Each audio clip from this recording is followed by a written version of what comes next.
friends, welcome back to another Field and Garden podcast. It is your host and friend, Lisa Mason Ziegler, and I am so glad that you've decided to join me here today. Friends, this is such an unplanned podcast. As I'm doing my morning rituals here today, I was,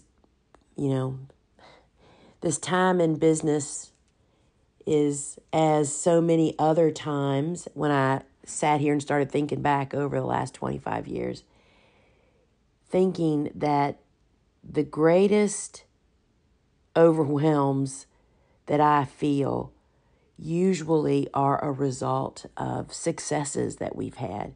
It doesn't take much to fuel me to move to another spot, to try something else, to do something differently, to consider thinking outside of the box. And I get so excited about those new ideas, but then the reality sets in of actually doing it.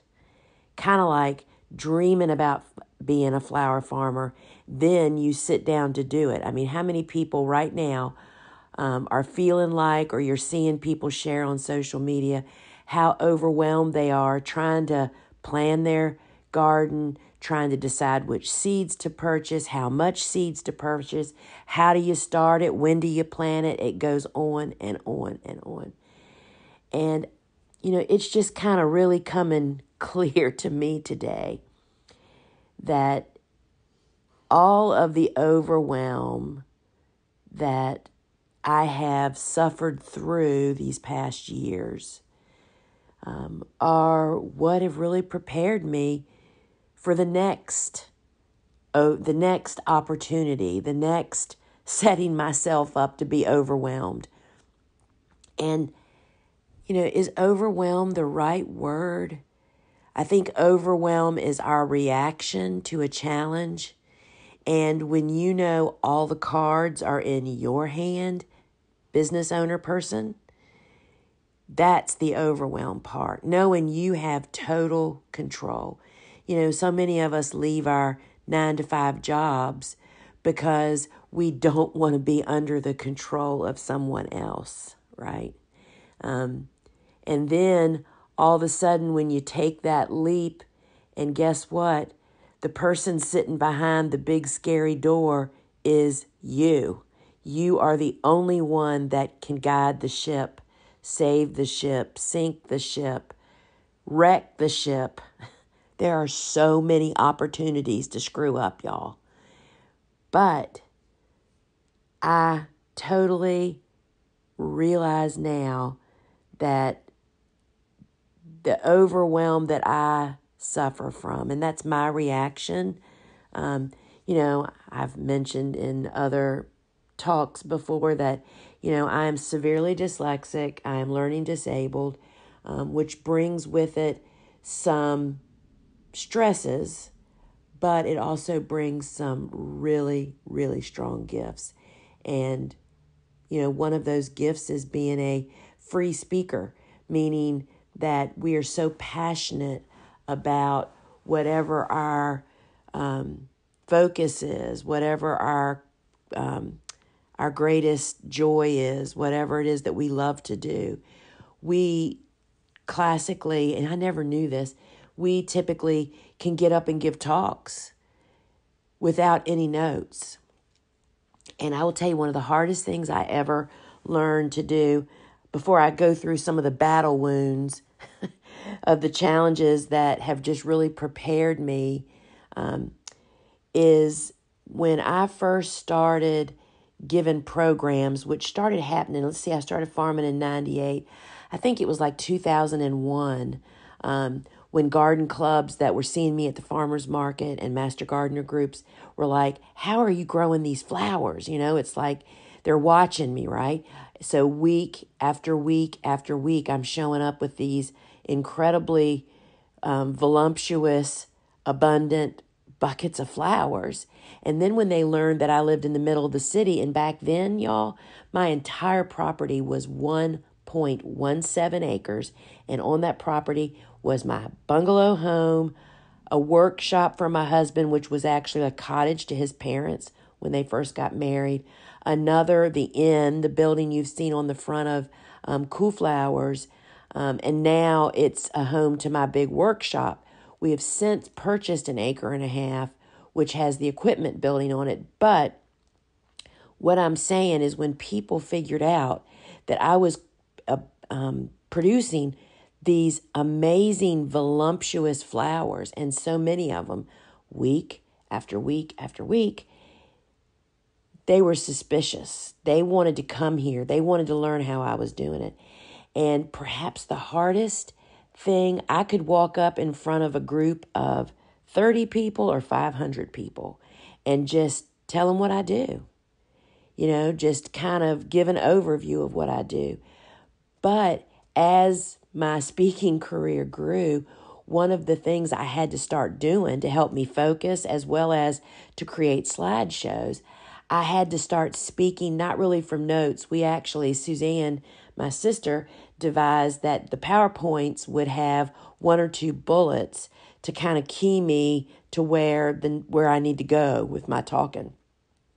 Because it is very difficult, if not impossible, for me. It's not impossible. I've just never forced myself to do it, to actually read notes as I'm talking, as I see so many people do. I mean, that totally derails me. I can't do it. Anyway, but a gift of being dyslexic is that passionate, deep feeling of sharing what you love with people. And so that was that was another overwhelm. A result of my success as a speaker led me to speak in different ways or to speak very specifically. And it was really, really a challenge.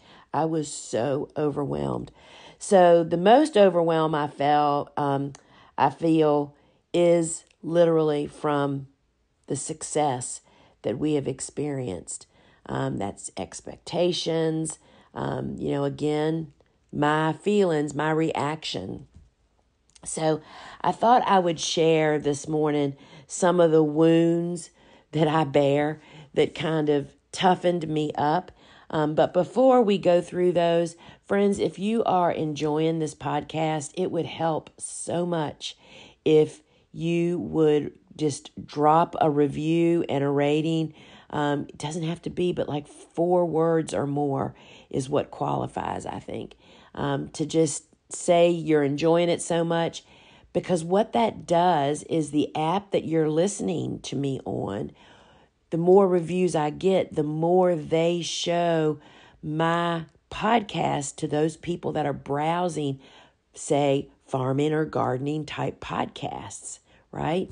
So reviews are so important. And once I figured that out, I've become a big reviewer. I love reviewing stuff online for that reason, because I understand how that's a really important part of business. And it also gives you a voice, right? So I appreciate that, for you to like and share with your friends. If you're listening to this over on YouTube, on my YouTube channel, give us a subscribe. And be sure and remember, we have a sister podcast now, Seed Talk with Lisa and Layne. And Layne puts together a beautiful slideshow, which you can watch on our YouTube channel. And Layne responds to comments and loves hearing from you. So I just wanted to put that in there before I just review some of the greatest overwhelms that I have experienced, that I lived through. I didn't think I was going to live through them as I was living them, right? So I just thought, as we're all facing perhaps our own little list of wounds, or we're actually inflicting them upon ourselves right now, just to give some examples and maybe a little encouragement that you can make it through this. It's our reaction to the problems that creates the overwhelm. And, my goal is that someday I'll say, I no longer feel overwhelmed because I have figured out how to react to it on a more professional, better way. But I also have learned that my reaction is part of what makes me so good in other areas, you know? So, stand by. I often say that, y'all, I'm really going down a rabbit hole today. I often say that back in my days of when I was a business manager at the animal hospital, the veterinary hospital, if you think people are emotional about flowers, people are incredibly emotional or reactive about their animals, meaning you had to diffuse all day long. I mean, people's animals are sick. They cost a lot. They don't have any money. I could go on and on and on. One of the things that we used to often, when I was training our staff, we had like 5 or 6 receptionists. And one of the things that we would talk about to help people understand why people react the way they are is we have a very strong military presence here where we are in Hampton Roads. We have Air Force, Navy, Marines, Army. We have a lot, NASA.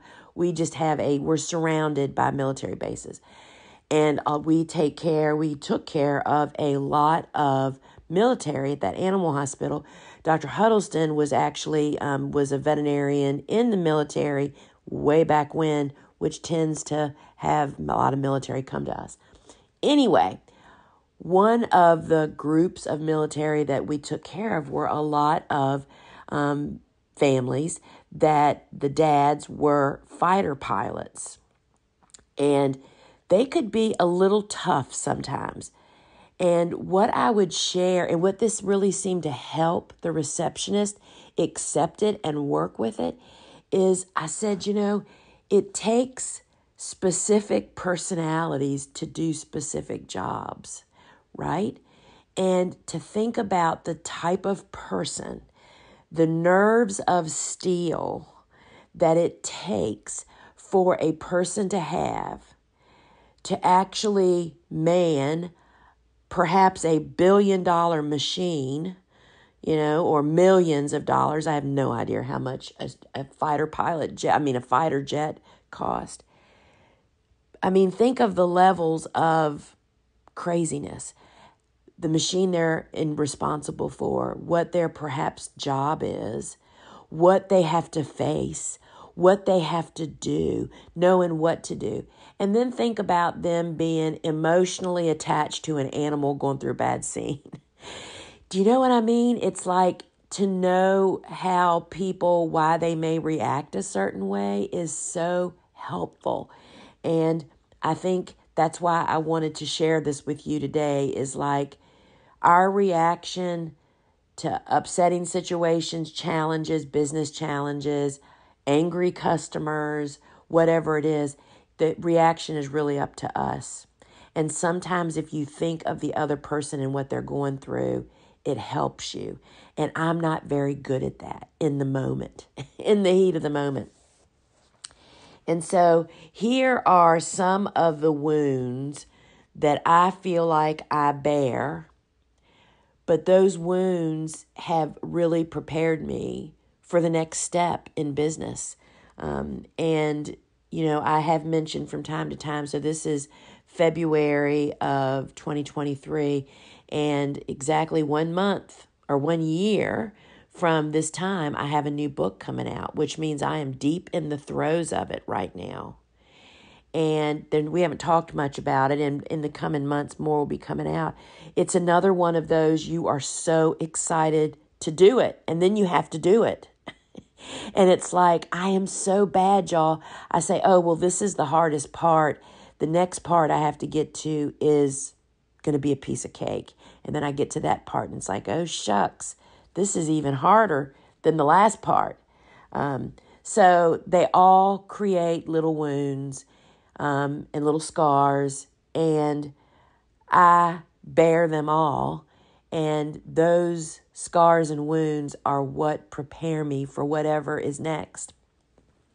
So thinking back to when I was first starting out farming, oh my goodness, I was the poster child of what I warn people to try to steer clear of today, and that is overspending. And people are doing it right now. I see them struggling to figure out how to grow some of these crops that are like graduate student crops, and they have never farmed. They have no customers. They don't know how to set up and maintain a commercial garden. And they've got this high dollar crop that they're responsible for. Oh my gosh. I so did this too. Y'all, the pressure that we put on ourselves, the fear of failing is so self-induced. And, you learn some good stuff from that. It doesn't have to be that way. There is a low road. You don't have to take the high road. You can go from A to Z a little smoother with far less speed bumps. So that led me back in the beginning of my business to be broke. I overspent, and this is, me, total transparency. I overspent. I purchased stuff on credit card, and then the crops didn't come through because I didn't know what I was doing. Worse yet, I can remember when I planted tulips the first year. They bloomed like 8 weeks before our market started. I had no idea. And I had really nowhere to sell them. It turns out that I did sell a little bit of them because Garden Week, which is a big event here in Virginia, did occur. But it was a fraction. Most of them had come and gone by that time. I didn't have a cooler, of course. There's such better ways to get into the flower business than like throwing yourself directly into the fire, which is what I did, which then led me to being broke, which then led me to have more pressure, which led me to have more, it's one thing to lay awake at night and be excited about all your flowers that are coming up and you've got some customers waiting for flowers, and to think about the cash that's going to be coming in. Oh my gosh, y'all. The joy you feel when someone hands over cash for what you loved creating for them is like, oh my gosh, it is amazing. It is amazing. Versus laying awake at night saying you have got to now sell that other crop to pay for your mistakes with this previous crop. Y'all, not only did I do it all, I hear from these people every day. So the wounds that I felt from that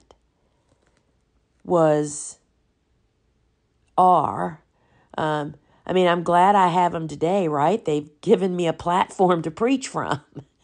But it doesn't have to go that way. And then the other thing, and this is total honesty, I was scared to death during a lot of portions of my early growing years because of all of these other mistakes, challenges that I made poor decisions on, mostly because I wasn't aware. We didn't have the opportunities like we do today, right? I was so afraid, so very, very afraid. I can remember being afraid. The very first conference I ever went to, a meeting, we didn't call them conferences back then, was at Virginia State University. Oh my goodness.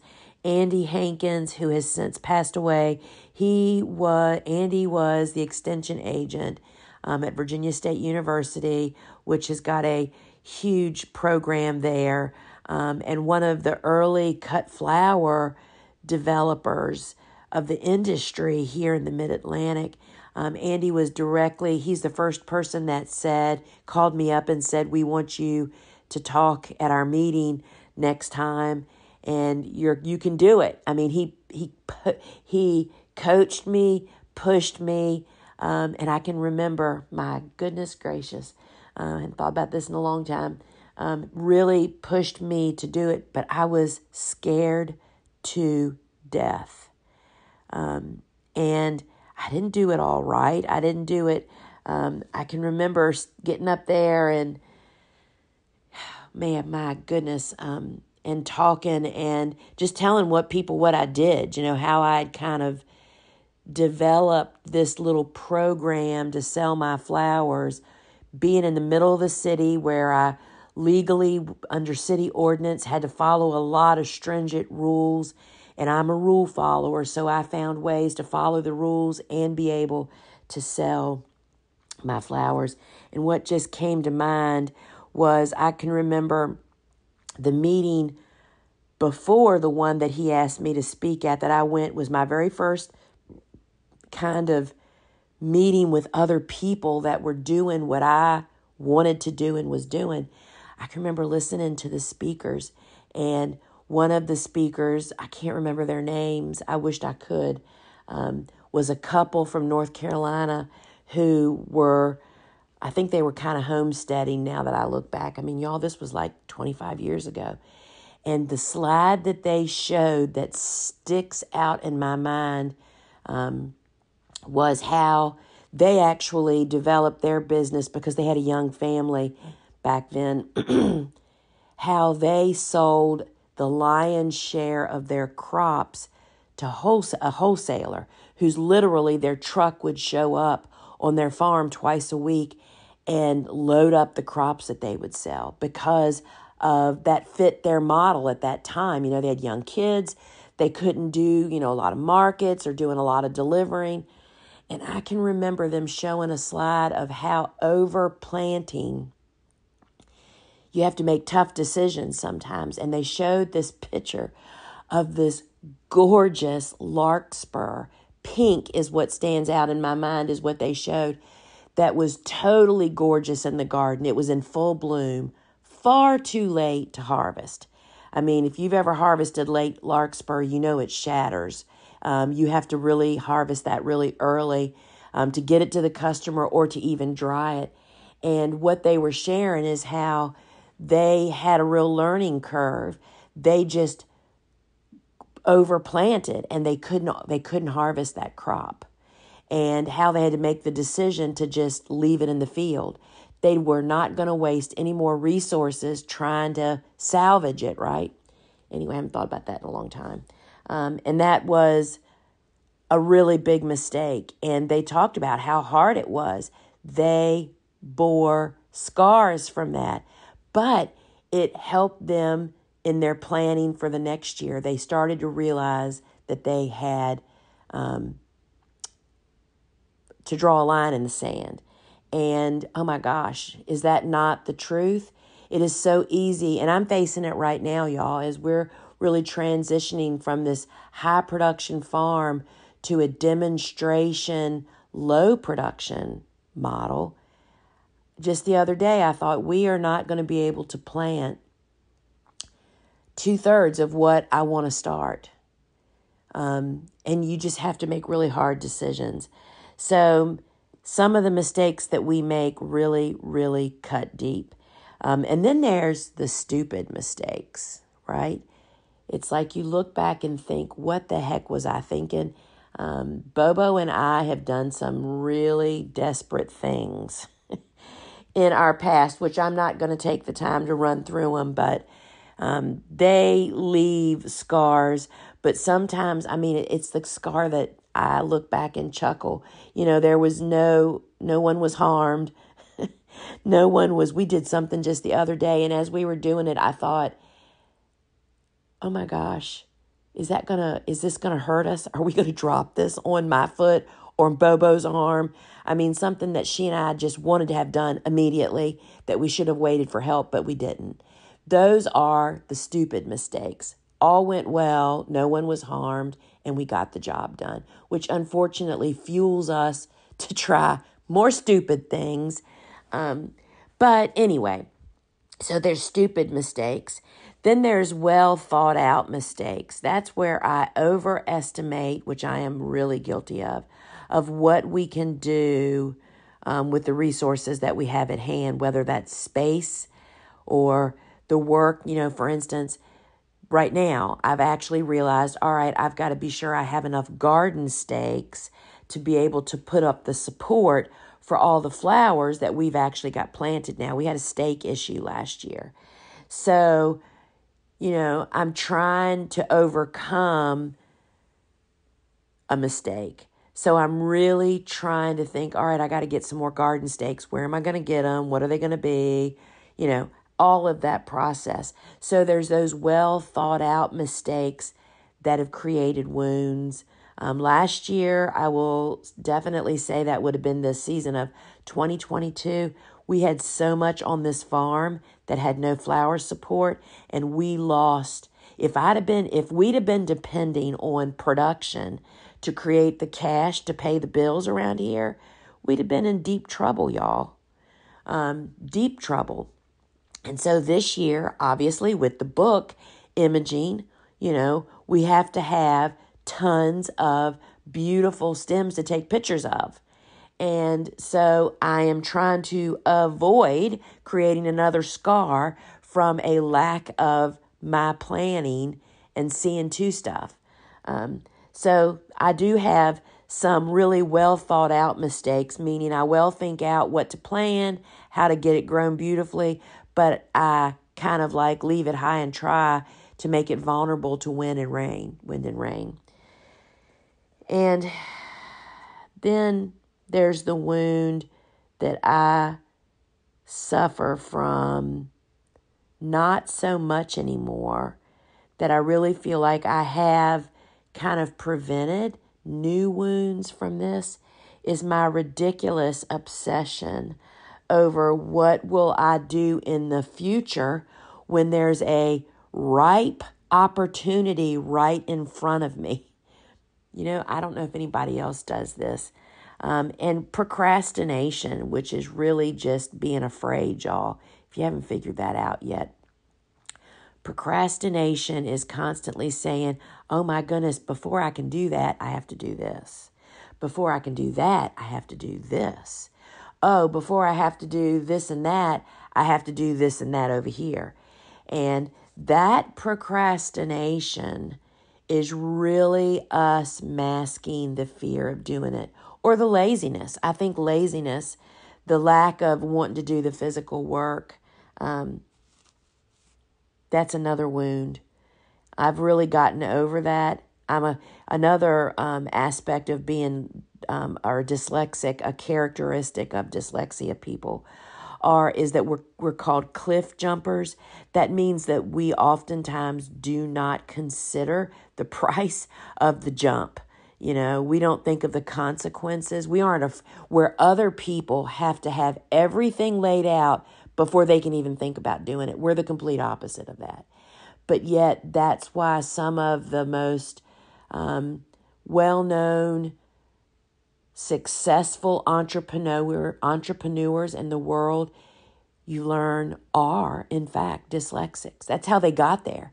You have to just put on a blindfold and do it, or, just to not be so worried about that. And I have really worked hard the last 5 years to take that characteristic and make the most out of it with a little bit more forethought. And that's why I work with people that do that. I have some real thinkers on the TGW team, people that really keep me in check. I know I make them crazy with my jumping ability, but it's our combination and meeting in the middle. We level each other out. And, along with that is trying what other people say is crazy. That is part of the jumping problem, right? And all of that has thickened my skin and not quitting, y'all. What all these wounds have led me to realize and embrace, I guess, is that now my skin is so thick. Me, I'm like airing my laundry always. I used to peruse and read. I don't have time now, is a big part of this. But back in the day, I would scroll social media, especially when somebody would tag me somewhere. And And I would be so hurt over some of the things that people would say. Not anymore. I mean, first off, I do realize, and this is something that we can all pull from. You are not, what your business does or what you do, you cannot make everybody happy. There are so many different ways to do things, friends. When I first started creating an online course, of course, I compared myself to other people. And what the course teacher taught me, who actually was my coach, taught me was everybody has a unique angle. Look how many different books are written about the same subject. Everything you're going to learn in a course, in a book, at a talk, at a conference, has been taught 100 times before you. But yet you are going to resonate with certain people with the way you deliver, whatever it is, whether it's bouquets or teaching somebody something. You shouldn't feel threatened by other people doing the same thing you're doing and doing it in a different way. And it really took a long time for me to really accept that. I said I accepted it for a long time, but it really still was hard. But now I have a totally different view of that. Totally different view. And so it all has made my skin thicker because, friends, in business, it is not personal. It is business. And you have got to have thick skin. And getting the thick skin comes from all the wounds that you create and inflict upon yourself by all of our reactions to overwhelm. And even though there are some people that you think might react better to overwhelm than you do, trust me, laying in bed at night, they are just as overwhelmed as you are. And they just don't air their overwhelm like some of us do, right? So, friends, I just want to say that all of the greatest of all these overwhelms that I have suffered through, and I hope me sharing some of them with you have made you feel better, inspired you, has led me to this place I am today, where we have the foundation at the Gardner's workshop of a crew that makes it all possible.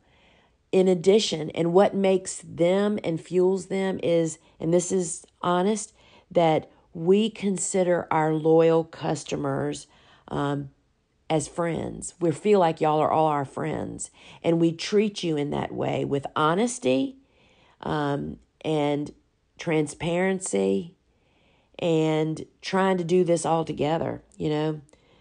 Overwhelm is a necessary to get to success in my book. That's it in a nutshell. It's a necessary piece of the pie to get to where you want to go in life, maybe, but for sure in business. It's just necessary. And I think that so many of us feel like we're doing something wrong, and you're not. You're right on schedule. So, friends, if you are enjoying what I'm talking about, you want to learn more, thegardnersworkshop.com is our platform where we are all about you. People that want to learn more about growing cut flowers, whether they're to sell or for the kitchen table, to scale your business. You know, I find that the majority of people want to create, basically, I'll call it a side hustle cut flower business. They either have young families or they don't want to go full-fledged. Some of us do. Some of us do it and then back down. That's what a lot of us do. We get in over our head and then figure out, you know what? I could do this much smaller, much more profitably. But we have what you need over at thegardnersworkshop.com to expand your horizons. Whether you want to have a little cutting garden in the backyard or you want to grow from that into someone that actually creates a business. And then, of course, friends, we have how you expand that offering into those crops that I alluded to in the beginning that are graduate work, Dave Dowling holds your hand and walks you into that.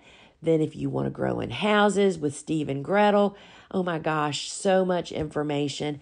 And then if maybe you may find that you don't want to be a grower after all, and we have courses on Farmer Florist with Jenny Love, and then of course our beloved Ellen of Ellen Frost of Local Color Flowers, the designer florist design studio that only uses local flowers. Friends, she should be the run up your flagpole for your commercial customers. She's showing them how to do it.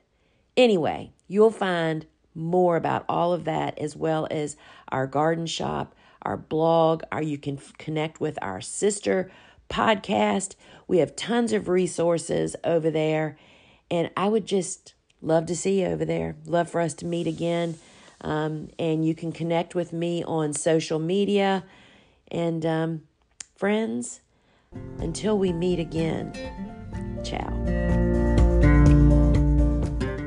Friends, I wanted to just share with you a super sweet message I just received from a listener as well as one of my students.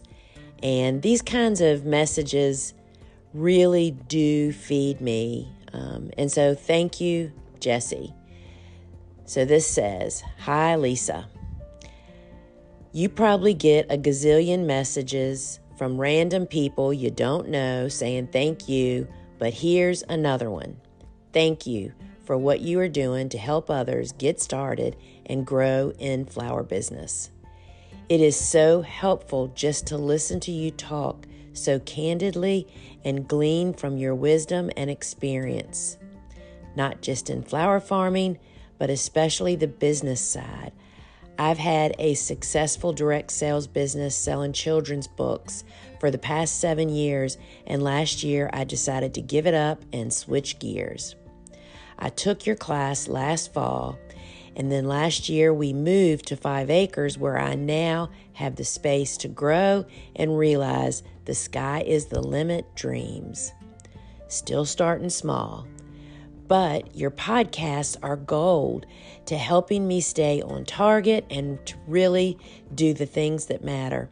Just listening to your latest this morning, and it lit me on fire to sit down today and really define what I'm doing this for as a real stated goals with numbers and timelines. So just rambling, but wanted to say thank you again and encourage you that all of this that you are doing is so helpful, and I am so thankful, Jessie. Friends, it really does help me to hear what you all do like to hear about and how it helps you. I know that sometimes I, like y'all, get discouraged, and this really helps me. So thanks again, Jessie.